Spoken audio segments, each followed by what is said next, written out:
I'm sitting in a small cafe in Bangkok right now, watching the rain pour down on the streets. My phone is buzzing nonstop. 15 missed calls, 37 text messages. But I'm not answering because 3 weeks ago, I discovered something that shattered 27 years of marriage. My wife, Kelly, has no idea where I am. My sons keep begging me to come home, but here's the thing. I'm never going back. And before you judge me, let me tell you exactly what happened. My name is Brown. I'm 50 years old, and until a month ago, I thought I had the perfect life. A beautiful wife, 2 successful sons who were married and settled, a comfortable home, and a career I'd built from the ground up.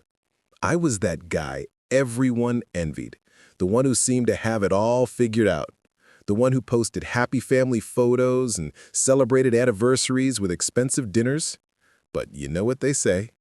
The bigger the smile in the photos, the darker the secrets behind them.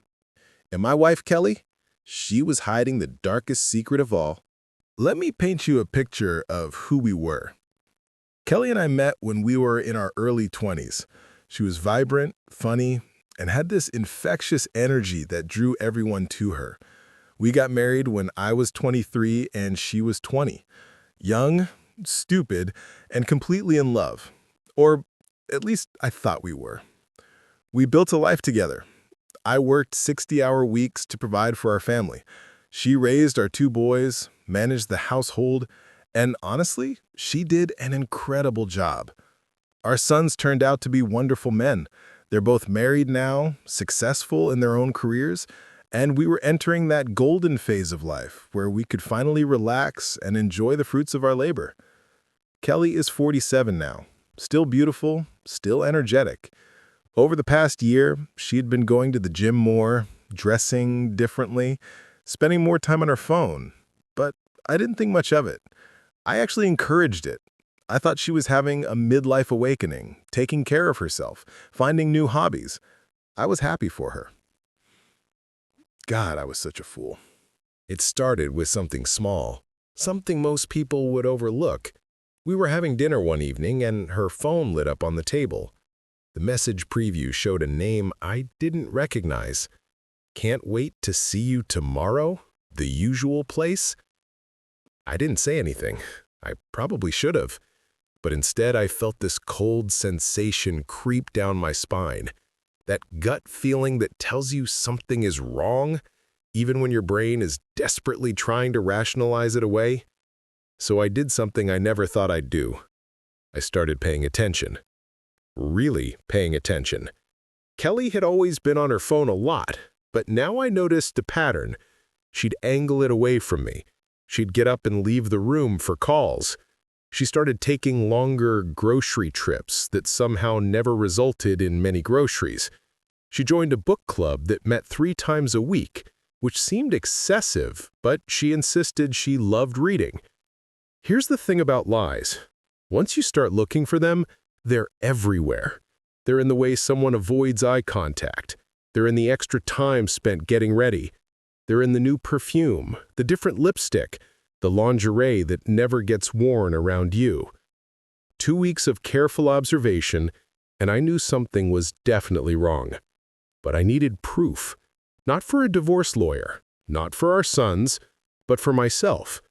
Because part of me still desperately wanted to be wrong. So, one Tuesday, when Kelly said she was going to her book club, I did something that makes me feel sick, even now. I followed her. She didn't go to any book club.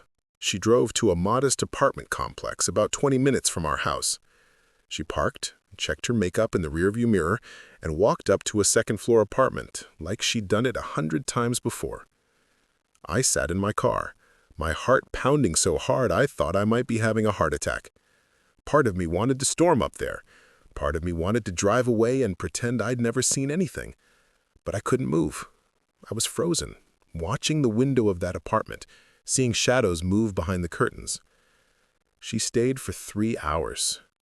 When she finally came out, her hair was different. Her blouse was slightly wrinkled, and she had this smile on her face. this relaxed, satisfied, guilty smile that I used to think was reserved for me. I didn't confront her that night, or the next day. Instead, I did more digging. I checked our phone records. I hired a private investigator because at this point, I needed to know everything. His name is Marcus. He's 34 years old, a personal trainer at the gym Kelly had been going to. Divorced, no kids, drives a motorcycle, and according to his social media, he's into extreme sports and traveling. He's everything I'm not. Young, adventurous, free of responsibilities. The investigator's report was thorough, too thorough. They'd been seeing each other for 8 months. 8 months of lies. 8 months of her coming home to me, kissing me goodnight, telling me she loved me, all while she was living a completely separate life with him. There were photos, not explicit ones, thank God, because I don't think I could have handled that. But photos of them at restaurants I'd never been to. At a beach 2 hours away, him with his arm around her, her looking at him the way she used to look at me 20 years ago. The worst part? Some of these dates coincided with times she'd told me she was visiting her sister, or at her book club, or shopping with friends. Every lie, perfectly crafted. Every deception, carefully planned. I spent 3 days in complete shock. I went to work, came home, had dinner with her, went to bed, and the entire time I felt like I was watching my life from outside my body. Like I was a ghost haunting my own existence. She had no idea I knew. She kept up the charade perfectly. She'd ask about my day, tell me about her book club, laugh at my jokes, and I'd sit there wondering how someone could be such a talented actress. On the 4th day, I made a decision, and it wasn't the decision anyone expected. I didn't confront her, I didn't scream or throw things or demand an explanation. I didn't call Marcus and threaten him. I didn't even tell our sons yet. I simply left. I went to work that Friday morning like normal, kissed Kelly goodbye like I had 1,000 times before, told her I loved her just to see if she'd flinch. She didn't. She smiled and told me she loved me too, and that she'd make my favorite dinner. But I didn't go to work. I went to the bank. I split our savings accounts, leaving her half of everything. I wasn't going to be vindictive about money. Then I went to a lawyer and started the paperwork. Then I went home while she was out, packed 2 suitcases, and left a simple note on the kitchen counter. I know everything. Don't try to find me. By that evening, I was on a flight to Thailand. Why Thailand? Why not confront her? Why not fight for my marriage? These are questions my sons have been asking me nonstop. Here's the truth. I didn't want to hear her explanations. I didn't want to hear her apologies or her excuses or her tears. I didn't want to sit through couples therapy while she tried to convince me it was somehow my fault for working too much or not being attentive enough. 8 months of betrayal isn't a mistake. It's not a momentary lapse in judgment. It's a choice she made over and over again, hundreds of times. Every time she texted him, every time she lied to me, every time she let him touch her and then came home to our bed, those were all choices. And I chose to remove myself from that entire situation. Thailand has always been on my bucket list. Kelly and I used to talk about traveling here together when we retired. Well, I'm not retired, but I took a leave of absence from work, and I'm here, without her. The first few days were surreal. I stayed in a hotel in Bangkok, barely leaving my room. My phone was exploding with calls and messages. Kelly was frantic. She called me 43 times the first day alone. Then came the texts. Brown, where are you? Please, we need to talk. This isn't what you think. I can explain everything. Please just come home. I'm sorry. I'm so sorry. Please, I love you. I didn't respond to a single one. Then our sons started calling. That was harder. I love my boys more than anything in this world. So after 2 days of silence, I answered. Dad, what the hell is going on? My oldest, Jake, was the first one I talked to. Mom is losing her mind. She's crying nonstop. She told us everything. Where are you? I'm safe, I told him. I'm just away. Away? Dad, you can't just disappear. We need to talk about this as a family. She told you everything? I asked, my voice colder than I intended. There was a pause. Yeah, about Marcus, about the affair. Dad, I'm so sorry. We had no idea, but running away isn't the solution. That word, affair. Hearing my son say it made it real in a way it hadn't been before. I'm not running away, I said quietly. I'm choosing not to participate in the drama that's about to unfold. I'm choosing not to sit there while your mother cries and apologizes and promises to change. I'm choosing not to listen to her explain how a 34-year-old personal trainer made her feel young again. Dad! Jake, I love you. I love your brother. But I need time and space, and I need to do this my way. My younger son, Tyler, was even more emotional. Dad, please come home. Mom made a mistake, a huge mistake, but she loves you. She's devastated. She's devastated that she got caught. There's a difference. She ended things with him immediately. As soon as you left, she called him and ended it.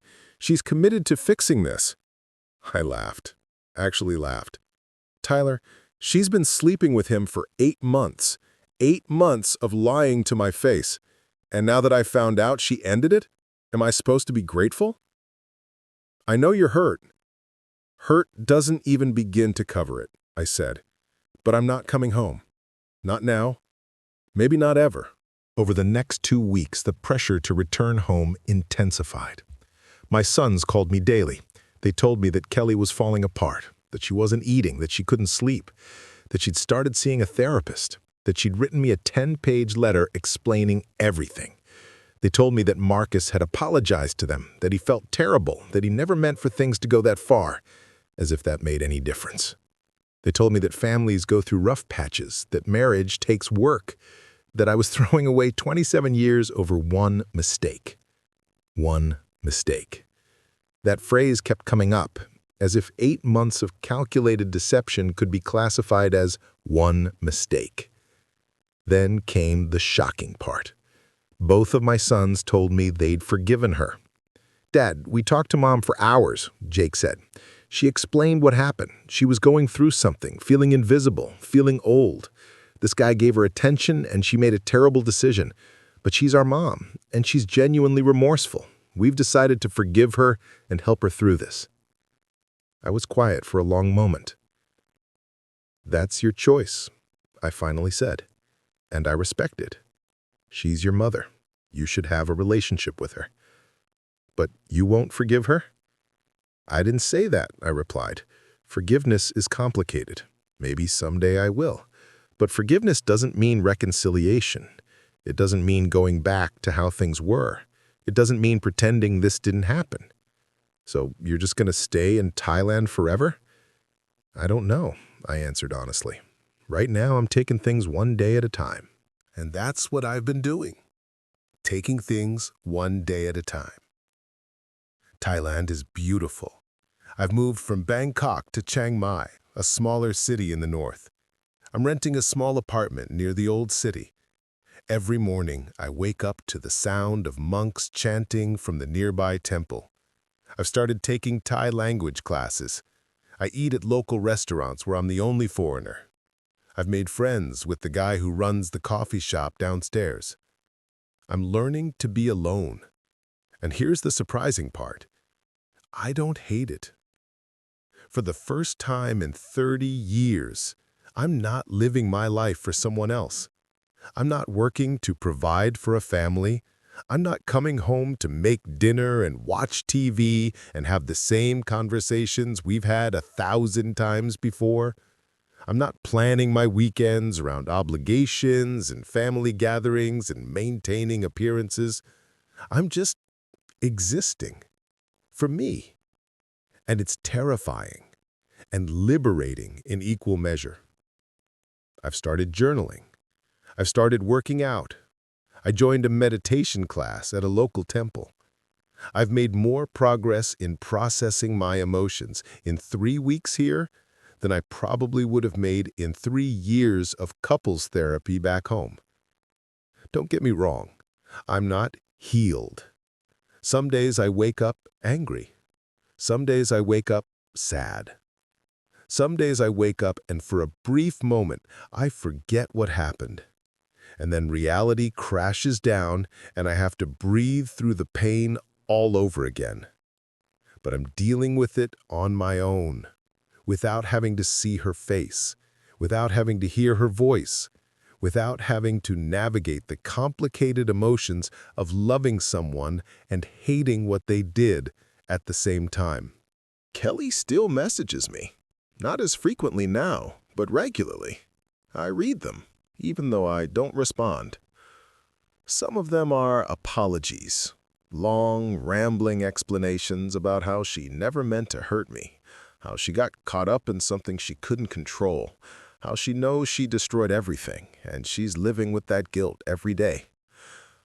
Some of them are memories. She'll text me about something that happened years ago, a vacation we took, a joke I made, the day one of our sons was born, as if reminding me of the good times will somehow erase the bad. Some of them are just sad. I miss you. The house is too quiet without you. I saw your favorite coffee mug this morning and I broke down crying. Part of me feels guilty. Part of me thinks I'm being cruel by not responding. But another part of me knows that engaging with her right now would only make things worse. For both of us. My sons have accepted my decision, more or less. They don't like it, but they've stopped trying to convince me to come home immediately. Instead, they're planning to visit me here next month. Both of them with their wives. We'll spend a week together, and I'm actually looking forward to it. I want them to see that I'm okay, that I'm not falling apart or making a rash decision out of anger, that I'm actually building something here, a new life, a new version of myself. People ask me if I think I'm being too harsh, if I think Kelly deserves a second chance, if I think love means fighting for your marriage even when it's hard. Here's what I think. I think love is important. I think forgiveness is important. I think marriage is supposed to be a partnership where you work through problems together. But I also think respect is important, and honesty, and commitment. And she violated all of those things. Not once, not in a moment of weakness, but consistently over 8 months. I think about all the times I came home tired from work and she'd complain about her day, and I'd listen and comfort her, all while she was coming from his apartment. I think about all the times I turned down after-work drinks with colleagues because I wanted to get home to her. All the times I bought her gifts, planned surprises, told her I loved her. I think about the life I thought we had, and I realize it was a fiction, a story she was telling me while living a completely different reality. And I can't unknow that. I can't unsee those photos.